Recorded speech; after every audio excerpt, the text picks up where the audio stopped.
placer de recibir a Tito Efraín Díaz, es el representante de FAO en Uruguay. Bienvenido, ¿cómo le va? Muy buenos días, Jaime. Muchas gracias por la Gusto de invitación. recibirlo. Un gusto. ¿De qué nacionalidad es? Soy colombiano. ¿Cómo no? ¿Y cuánto conocía de Uruguay? Sí, he estado varias veces, llevo más de 15 años en la FAO, hemos trabajado con el equipo de Uruguay también. Entonces tenemos un conocimiento muy interesante de la institucionalidad de Uruguay. Recordemos para los televidentes que la FAO es la Oficina de Naciones Unidas para la Agricultura y la Alimentación. Tema absolutamente sensible. Y una vez se pregunta hasta dónde estos organismos internacionales, ahora en el medio de la guerra uno lo puede pensar de Naciones Unidas, realmente son efectivos para tratar de lograr los objetivos que persigue, ¿no? Es decir, el hambre en el mundo sigue. Chao, ese es un problema severo históricamente. ¿Cuánto siente la FAO que es efectiva en lo que hace? Sin duda es muy importante, los organismos de Naciones Unidas representan a los países en esas discusiones globales y los problemas entonces se facilita la discusión, el diálogo entre los diferentes matices de una mirada, por ejemplo, el tema de seguridad alimentaria y nutricional, que es un rol muy importante. Dijéramos que en la crisis actual se ve mucho más preponderantemente el papel de organizaciones como Naciones Unidas y en este caso de la FAO. ¿Por qué? Porque veníamos saliendo, dijéramos, de una crisis ocasionada por la pandemia del COVID-19, ¿no es cierto? Luego los fenómenos de cambio climático que hacían mucho más difícil, dijéramos, la producción de alimentos y ahora se suma esto al conflicto entre Rusia y Ucrania. Están todos los planetas alineados para mal. Exactamente, entonces crea esa, pero de alguna manera el tema de los sistemas agroalimentarios vistos como una cadena, ¿no es cierto? Una cadena de valor, tienen también componentes muy importantes para la solución de la crisis. El llamado es, ¿cómo hacemos los sistemas agroalimentarios mucho más eficientes, primera medida? Es decir, ¿cómo producimos más con menos? ¿Qué es lo que estamos viendo hoy? Estamos viendo que en el caso de la crisis, del conflicto, Rusia y Ucrania producen entre los dos el 30% de los cereales del mundo y el 50% de los aceites de oleaginosas. Eso tiene obviamente un impacto global, pero además producen gran parte de los fertilizantes nitrogenados y fosforados. Lo que Entonces, ese incremento de los precios tiene obviamente presiones en dos vías. Una, para los países exportadores de alimentos de la región, como por ejemplo el caso de Uruguay, el problema puede ser mirado en dos vías. Uno, como una oportunidad de tener nuevos mercados, ¿no es cierto? Porque eso sería un tema muy favorable para países productores de alimentos. Pero la contraprestación es el incremento en los precios de los fertilizantes. Si bien es un país que exporta alimentos, es un país que importa fertilizantes. Entonces ahí, dijéramos... Cuya producción está dependiendo de esos fertilizantes. Exactamente. Pero hay opciones, han aparecido opciones, ¿no? Eso es lo más importante también, que entonces, ¿qué se hace? Buscar, por un lado, en eficiencia en el propio país, es decir, cómo hacemos un uso mucho más eficiente de los fertilizantes que tenemos. La pregunta es, por ejemplo, en el caso de los ganaderos y de los agricultores, ¿están utilizando las prácticas de fertilización con base en un análisis de suelos que le permitiría ser mucho más preciso en la cantidad de nutrientes que se utilizan? Esa es una pregunta. Dos, desde el punto de vista de la política pública, ¿cómo se podría diversificar ese mercado de proveedores? Es decir, normalmente no depender de un solo proveedor de fertilizantes, sino comenzar a buscar otros proveedores. Y en tercer lugar, y me parece que la gran ventaja que tiene Uruguay, es que tiene una tradición de agricultura sostenible, es decir, de agricultura mucho más amigable con el ambiente, ¿no? Que ha permitido también reducir el uso de insumos exógenos, precisamente al conocer muy bien esa dotación de recursos y de clima que tienen. Lo podemos decir en FAO, afirmarlo muy bien, porque tenemos un proyecto de ganadería y clima, por ejemplo. La ganadería es un componente central de la economía de Uruguay, ¿no? Donde tenemos más de 60 productores en todo el país que se vienen monitoreando hace más de un año. Es un proyecto a 4 años, donde se está mirando exactamente cómo se están manejando las pasturas, cómo se están manejando los animales, los sistemas de rotación, los sistemas de cría, etcétera, y se ha demostrado que aquí no solamente bajo esos sistemas de producción se reducen las emisiones por unidad de producto, sino que también son sistemas que capturan carbono. Esa prueba la pasamos con buena nota. Con muy buena nota.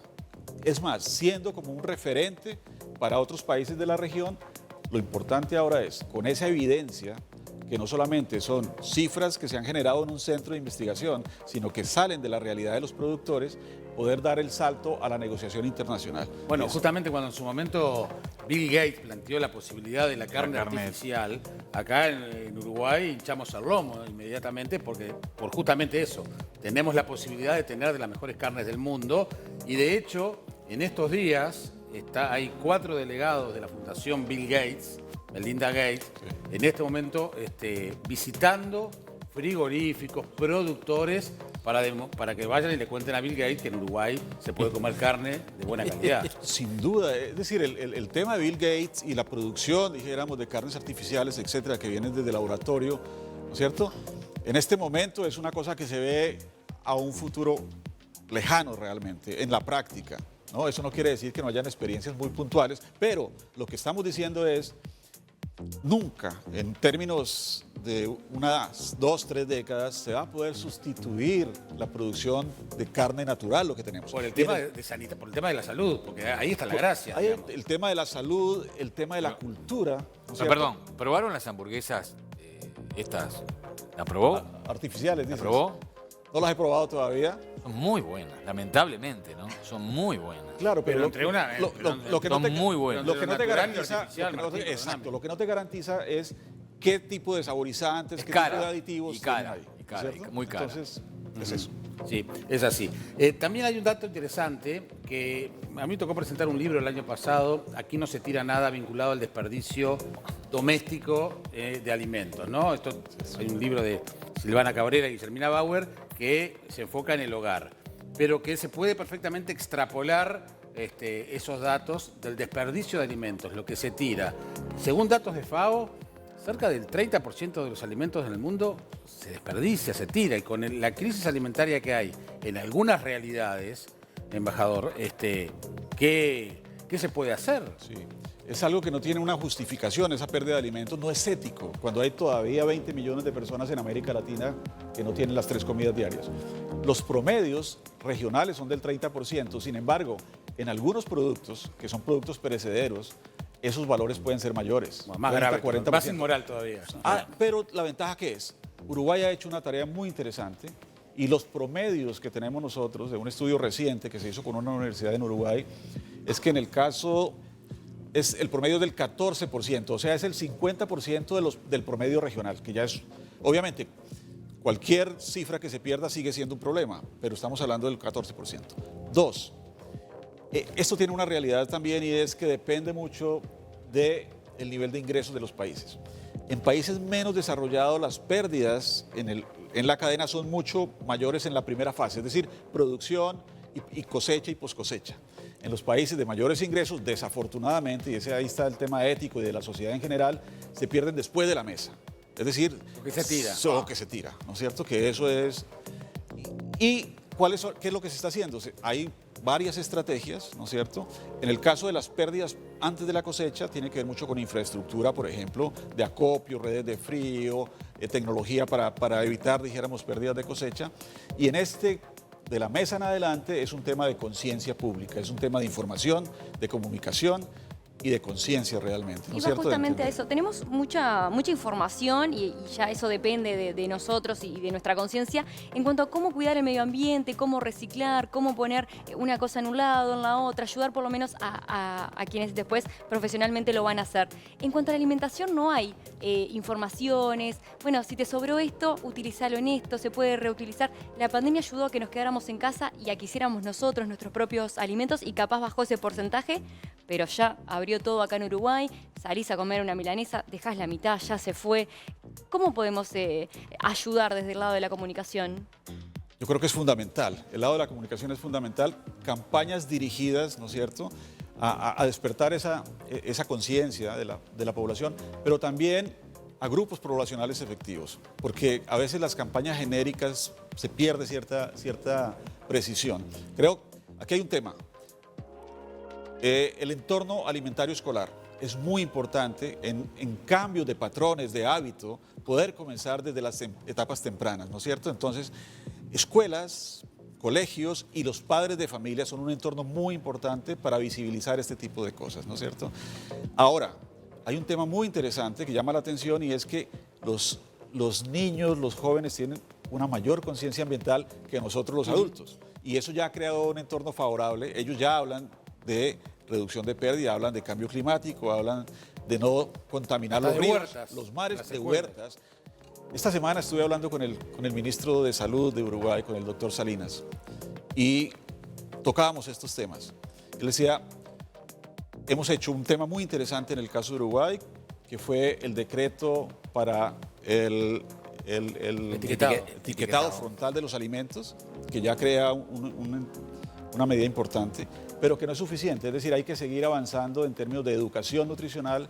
Hay un tema interesante en el caso de Uruguay también. Pero es interesante cómo la etiqueta genera el cambio. Claro, Sí, no. sí, sí, Uno sí, sí. naturalmente te Ya asusta. cuando ves el, Excesos, el octógono cambia, ese uno- negro. Uno busca el que no lo tiene. Exactamente. Entonces, eso ha sido muy importante y para avanzar, dijéramos, en lo demás, tiene que ver con las dietas saludables. ¿Qué es una dieta saludable? ¿No es cierto? Porque es muy importante que pueda incluir entonces proteínas de alto valor biológico. Estamos hablando de carne, de leche, de derivados, ¿no es cierto? Y estamos hablando de frutas, hortalizas y reducir los niveles de azúcares y los niveles de almidones, ¿no es cierto? En los entornos escolares es muy importante. Hay países donde a los niños, por ejemplo, les dan un jugo en la escuela y ese jugo tiene unos niveles de azúcares muy altos. ¿Cuál es el cambio en ese patrón? Es darle a los niños agua y la fruta, ¿no es cierto? Eso ya hace un cambio fundamental en los niveles de azúcares. Entonces, los temas de alimentación saludable van a ser fundamentales y tienen que estar siempre en las campañas. Igual acompañados de los temas de reducción de pérdidas y desperdicios de alimentos y los temas de consumo responsable. Cuando se habla de la desigualdad en el mundo, el valor de los problemas alimenticios, nutricionales, el hambre directamente, eso es uno de los elementos de los indicadores. Antes, cuando nosotros éramos jóvenes, la foto de la situación en África, por ejemplo, eran siempre muy impactantes. ¿Cuál es la región más desigual? Porque también hemos escuchado a muchos colegas suyos decir, no, en realidad la región más desigual es América Latina. Las últimas cifras que tenemos nosotros indican que América Latina sigue siendo, si no la primera, la segunda región más desigual del mundo, ¿no es cierto? Es decir, donde la diferencia entre los que tienen más y los que tienen menos es muy alta. ¿En Ahora, términos de alimentación? En tema de alimentación se refleja por los ingresos, ¿no es cierto? ¿Qué es lo que decimos nosotros en términos de desigualdad? Una, que aquí en Uruguay no se da tanto como se da en otras regiones de América Latina, y es desigualdad entre el campo y la ciudad. En América Latina la brecha, ¿no es cierto?, en términos de calidad de vida entre el campo y la ciudad es muy alta. En Uruguay no. En Uruguay realmente hay una conciencia muy clara del campo. El campo es un renglón importante de la economía, ¿no? Y aquí no se nota esa diferencia. Pero los niveles de desigualdad, además de región entre campo y ciudad, se dan en poblaciones específicas, mujeres. Desafortunadamente, en América Latina... En tu país especialmente, en En mi Colombia. país, en Colombia, en Centroamérica, yo fui coordinador para Mesoamérica, que incluía México y Centroamérica, unos niveles de desigualdad en términos de mujeres, por ejemplo, las tasas de desempleo, 6, 7 puntos por encima las tasas de desempleo en mujeres que en hombres. Entonces ahí hay una población que es objetivo de política pública muy interesante. La segunda, que crean esas desigualdades, las poblaciones originarias, en el caso de países que tienen una población indígena importante, Colombia es uno de ellos, también en Centroamérica, Guatemala, etcétera, hay una desigualdad muy fuerte con esas poblaciones. Poblaciones afrodescendientes, también en términos de cifras, de ingresos y de acceso, sobre todo, a bienes públicos, tienen procesos de desigualdad. Y pobreza en niños, es decir, eso se refleja mucho en familias pobres que tienen un mayor número de hijos, etcétera. Ahí es donde lo que se habla entonces, la necesidad de tener políticas públicas diferenciadas para ese tipo de poblaciones, que es lo que permitiría reducir esa brecha tan grande de desigualdad. Embajador, muchas gracias por haber venido. Una curiosidad nomás de chusma que es uno, porque en el Río de la Plata Tito es un apodo. Sí. A usted le pusieron como nombre. A mí me lo pusieron como nombre. Aquí en el Río de la Plata creo que es Albertito o algo así, ¿no es cierto? Claro. Es el apodo. No, a mí me bautizaron de pila, Tito Efraín, ¿no es cierto? Pero me parece también que es una maravilla porque es más familiar, más cercano, No, Sí, siempre, sí, Tito. siempre preguntamos, en producción preguntamos, ¿se llama Tito o le dicen Tito? Claro. Me ha pasado en mucha región porque una nota para la FAO y le dice el ministro, no, pero yo no le puedo firmar esto con Tito. Con Tito. Lo mismo Lula. Bueno, Lula. No, bueno, Lula lo integró a su nombre, integró a igual su que nombre. Chacho Álvarez. Chacho, claro, Chacho también. lo asumió. ¿Y sabe por qué le pusieron Tito? ¿Por algún...? ¿Por el mariscal? Yo creo que mi padre tenía leyó algo de la historia latina y si ustedes recuerdan en Roma, por ejemplo, Sí, ¿no es claro. cierto? Está el arco de Tito, había, dijéramos, un periodo muy interesante que estuvo bajo la tutela de él. Tito Andrónico, ¿te acordás? La obra de Shakespeare. Claro. Ahí por ahí debe ser. También en Yugoslavia había El Bueno, mariscal mariscal. famoso, sí, claro, el mariscal Tito. Bros Tito, sí. Bros Tito. Entonces, podría ser por ahí. ¿Y qué país lindo que tiene usted? Qué país lindo. Mira, Bueno, es- tiene elecciones ahora. Es Está un país complicado. muy diverso, tenemos elecciones ahora, ¿no? Después de unas elecciones primarias que ya hubo, ¿no?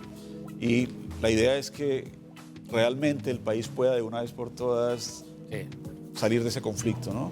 Por Se demasiados firmó años- se firmó un acuerdo de paz, ¿no? Que todavía, Sí, no, dijéramos, en no, términos de falta, implementación no se ha logrado totalmente. Hay todavía una ¿Y polarización. Gustavo Petro es el favorito? Gustavo Petro es el candidato de izquierda que está punteando en las encuestas, ¿no es cierto?